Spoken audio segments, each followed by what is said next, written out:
సమితిలా ఇక్కడికి విచ్చేసిన ప్రతి ఒక్కరికి, అలాగే నా పాత్రికేయ సోదరులందరూ కూడా, ప్రింట్ అండ్ ఎలక్ట్రానిక్ మీడియా వారందరూ కూడా నా హృదయపూర్వక ఆహ్వానం పలుకుతున్నాను. ఇవాళ చాలా సుదినం అంటే ప్రారంభమైందని. ఆ తర్వాత 2017లో రాష్ట్రాలు విడిపోయాక ఇక్కడ ఫిల్మ్ డెవలప్మెంట్ కార్పొరేషన్ని ఏర్పాటు చేయడం జరిగింది. దానికి అప్పుడు అంబిక కృష్ణ గారు ఆయన దానికి చైర్మన్గా ఉండడం జరిగింది. అప్పుడప్పుడే కొత్తగా ఒక రాజధాని లేని ఒక రాష్ట్రంగా ఆవిర్భవించిన రాష్ట్రం మన ఆంధ్ర రాష్ట్రం. ఆ తర్వాత ఎన్నో అభివృద్ధి కార్యక్రమాలపై దృష్టి సేకరించి ఈ యొక్క చలనచిత్ర పరిశ్రమను అభివృద్ధి చెందాలనే ఒక సంకల్పంతో ఆనాడు మరి 2017లో కూడా ఈ యొక్క ఫిల్మ్ డెవలప్మెంట్ కార్పొరేషన్ కమిషనర్ చైర్పర్సన్ని నియమించడం జరిగింది. తర్వాత మళ్ళీ ఈరోజు తిరిగి మన film development corporation board committee members అందరినీ కూడా అంటే మన ఏదైతే మన ఎఫ్డిసి చైర్మన్ గారు ఉన్నారో భరత్ భూషణ్ గారు, ఆయన చైర్మన్గా ఆయన ఆధ్వర్యంలో మరియు మిగతా IMPR commissioner and managing director Viswanathan గారి జరిపి అలాగే మిగతా ఈనాడు ఈ యొక్క కమిటీ మెంబర్స్గా నియమితులైన ప్రతి ఒక్కరు కూడా, అంటే మన చిక్కాల మయూర్ రమేష్ గారు అయితేనేమి, సుమన్ దర్బార్ గారు అయితేనేమి, శివాజీ గారు అయితేనేమి, చదర్వాడ శ్రీనివాస్ గారు అయితేనేమి, లేకపోతే మన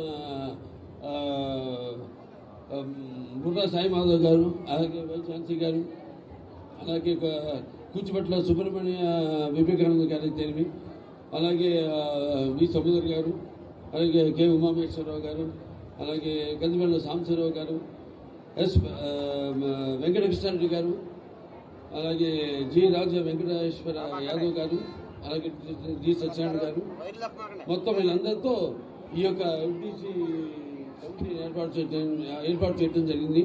ముఖ్యంగా మన ఆంధ్ర రాష్ట్ర ముఖ్యమంత్రి వర్యులు నారా చంద్రబాబు నాయుడు గారు, అలాగే తమ్ముడు డిప్యూటీ ముఖ్యమంత్రి పంచాయతీరాజ్ శాఖ మంత్రులు తమ్ముడు పవన్ కళ్యాణ్ గారు, ఆయన కూడా ఒక నటుడే. అలా అందరూ కూర్చుని నేనైతేనేమి, లేకపోతే మన గంధర్వ దుర్గంశ్ గారైతేనేమి ఈ యొక్క చిత్ర పరిశ్రమను ఇక్కడ మన చలనచిత్ర పరిశ్రమకు ఇప్పటికీ బాగుతుంది. ఇవాళ మనం చూసుకుంటే ఇవాళ ఏ సినిమా మొత్తం సినిమా కలెక్షన్స్ అన్ని చూసుకుంటే కూడా మనకి మొత్తం ఒక 65 నుంచి 70% కలెక్షన్స్ ఆదాయం మనకు వచ్చేది ఆంధ్ర రాష్ట్రం నుంచి. ఇవాళ సినిమా ఇవాళ చలనచిత్ర పరిశ్రమను ఇక్కడ అభివృద్ధి చేయవలసిన అవసరం. ముఖ్యంగా ఎంతోమంది ఉన్నారు ఇక్కడ, అండ్ లాగా ఏర్పాటు చేయాలి. అంటే ఒక కప్పు కింద వాళ్ళకి లభ్యమయ్యేటట్టు, అలాగే ఇక వాళ్ళకి రాయితీ విషయాలు అయితే ఇవన్నీ కూడా మేము కూర్చొని ఇంకా మాట్లాడుకోవాల్సిన. దాని తర్వాత నందమూరి తారక రామారావు రోజు ఈ యొక్క కార్యాచరణను ప్రారంభించడం, ఎఫ్డిసిని యాక్టివేట్ చేయడం, మళ్ళీ ఇక్కడ వివిధ రంగాల నుంచి అందరూ కూడా ఎన్నుకోవడం, అటు సినిమా రంగం అయితేనేమి, అటు నాటక రంగం అయితేనేమి, లేకపోతే అటు టీవీ రంగం నుంచి అయితేనేమి అందరూ కూడా ఎన్నుకొని ఈరోజు ఒక మంచి కమిటీను ఏర్పాటు చేయడం జరిగింది. సో అందరూ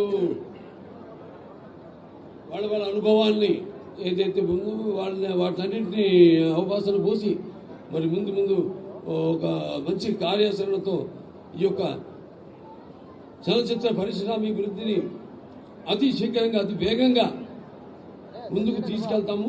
దానికి కావాల్సింది ప్రజల యొక్క సహాయ సహకారాలు కూడా ఇక్కడ షూటింగ్ జరిగినా, అలాగే కావాల్సింది కేవలం ఇక్కడ ఆంధ్ర రాష్ట్రమే కాదు, ఇక్కడ ఫెడరేషన్ ఉభయ రాష్ట్రాల ఫెడరేషన్ చైర్మన్ గారు ఉన్నారు, ఇక్కడ ప్రెసిడెంట్ అందరూ చైర్మన్ గారు ఉన్నారు ఇక్కడ, ప్రెసిడెంట్ అందరూ ఎంతో మంది ఇక్కడ కార్ డ్రైవర్స్ నుంచి జూనియర్ ఆర్టిస్టుల నుంచి ఎన్నో యూనియన్స్ ఉన్నాయి ఇక్కడ. వాళ్ళందరూ కూడా ఇవాళ పనులు లేక ఇవాళ చూస్తున్నాం మనం. మనిషి అన్నది తన దైనందిన కార్యకలాపాలలో సతమతమవుతూ అన్న వస్త్రాలనే అవసరాలతో పాటు సినిమాను కూడా ఒక సాధనంగా ఎంచుకున్నాడు. అటువంటిది ఇవాళ చూస్తే సినిమా ఎలా ఉండాలని ఆలోచించాల్సింది పోయి సినిమాని బ్రతికించాల్సిన పరిస్థితిలో ఇవాళ చలనచిత్ర పరిశ్రమ ఉంది. ఎందుకంటే అది వేరే వేరే కారణాలు కావచ్చు, కానీ అందరం ఎక్కువ సినిమాలు చేయాలి. ఎక్కువ సినిమాలు చేయంటే సంఖ్యాపరంగానే కాదు, మంచి సినిమాలు చేయాలి. ఎందుకంటే నా ఊరికి నేను ఒక తృప్తి ఉంటుంది నాకు. మంచి అనుకరించకుండా మన సత్తా ఏంటో మనం దానికి బదులు పెడుతూ అటు మంచి సందేశాత్మక చిత్రాలు అందజేయడం ప్రజలకి అయితేనేమి. అలాగే టెక్నిక్ లేనప్పుడు ఎంతో శీఘ్రంగా సినిమాలు పూర్తయ్యేవి. ఇవాళ టెక్నిక్ పెరిగిపోయింది. టెక్నిక్ పెరిగిపోయి సినిమాలు ఒక్కొక్క చాలా ఆలస్యంగా పూర్తి చేయడం. ఇవాళ థియేటర్లు ఎగ్జిబిటర్స్ వస్తే బాధగా ఉంటుంది నాకు. వాళ్ళు కొందరు తాళాలు వేసుకునే పరిస్థితిలో ఉన్నారు. అలాగే పంపిణీదారులు అయితేనేమి అదే పరిస్థితుల్లో ఉన్నారు. సో ఇవాళ ఈ యొక్క చలనచిత్ర పరిశ్రమని ఇక్కడ ఆంధ్ర రాష్ట్రంలో ఆదుకోవడానికి ఇక్కడ తెలుగు ఈ జోడెట్ల ప్రభుత్వం అయితే ఉందో ఎన్డీఏ ప్రభుత్వం ఈ యొక్క చలనచిత్ర పరిశ్రమ కోసం పూర్తిగా వాడికి లాభదాయకంగా ఉండేలా ఏదో కొత్త ప్రణాళికలతో ముందుకొచ్చి తప్పకుండా ఈ చలనచిత్ర పరిశ్రమని కాపాడుతామేమో. అలాగే తెలంగాణ ప్రభుత్వాన్ని కూడా నేను విన్నవించుకుంటాను. వాడు కూడా వాళ్ళ సహాయ సహకారాలు కూడా ఉభయ రాష్ట్రాలు కూడా, ఎందుకంటే అక్కడ చలనచిత్ర పరిశ్రమ అక్కడ ఉంది హైదరాబాద్లో.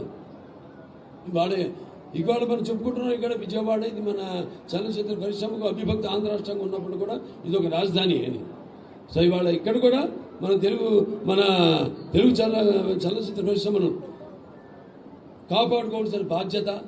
అలాగే ఇక్కడ కూడా ఈ యొక్క ఉన్న ఏదైతే అన్నారో పురస్కారాలు, ఇదివరకు నంది పురస్కారాలు అయితేనేమి ఇటువంటి పురస్కారాలు, అలాగే వివిధ ప్రాంతాల వారు కదుకూరి పురస్కారాలు అయితేనేమి, వివిధ ప్రాంతాల్లో వారు ఉన్న మహనీయుల మహాపురుషుల వాళ్ళ పేరుతో ఉత్సవాలను అయితేనేమి అన్నింటినీ కూడా ఇటు సాంస్కృతిక పరంగా కూడా వాటిలన్నింటినీ ఉద్ధరించవలసిన, మళ్ళీ ముందుకు తీసుకెళ్లాల్సిన బాధ్యత మా ఏదైతే ఈ పర్యాటక సినిమాటోగ్రఫీ శాఖ ఉందో వాడి బిజినెస్ స్కంధాల మీద ఉందని తెలియజేసుకుంటూ ఈ చలనచిత్ర పరిశ్రమను ఎక్కువ సినిమాలు చేయాలి, థియేటర్లోకి సినిమాలను అందించాలి, ప్రేక్షకులకు సినిమాలను అందించాలి.